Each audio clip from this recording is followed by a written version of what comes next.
हिरना राम का नाम लिया, तन भरी जवानी में तू डूब के मर जा रे,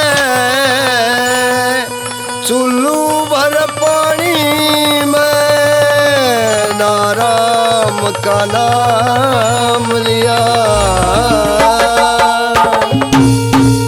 नाराम का नाम लिया।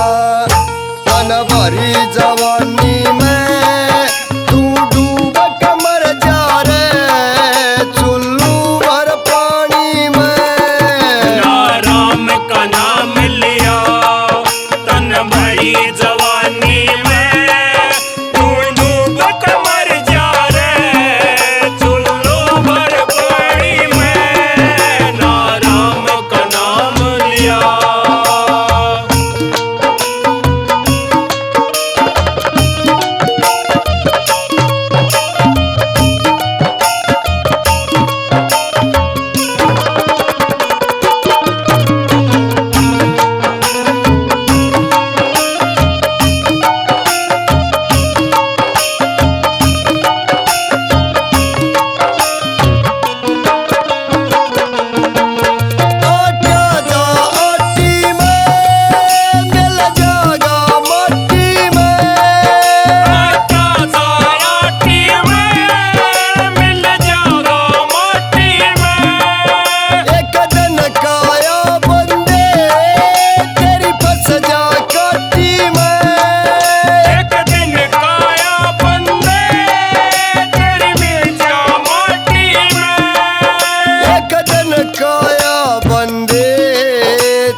सजा कट्टी में पानी का बुलबुला है, मिल जाएगा पानी में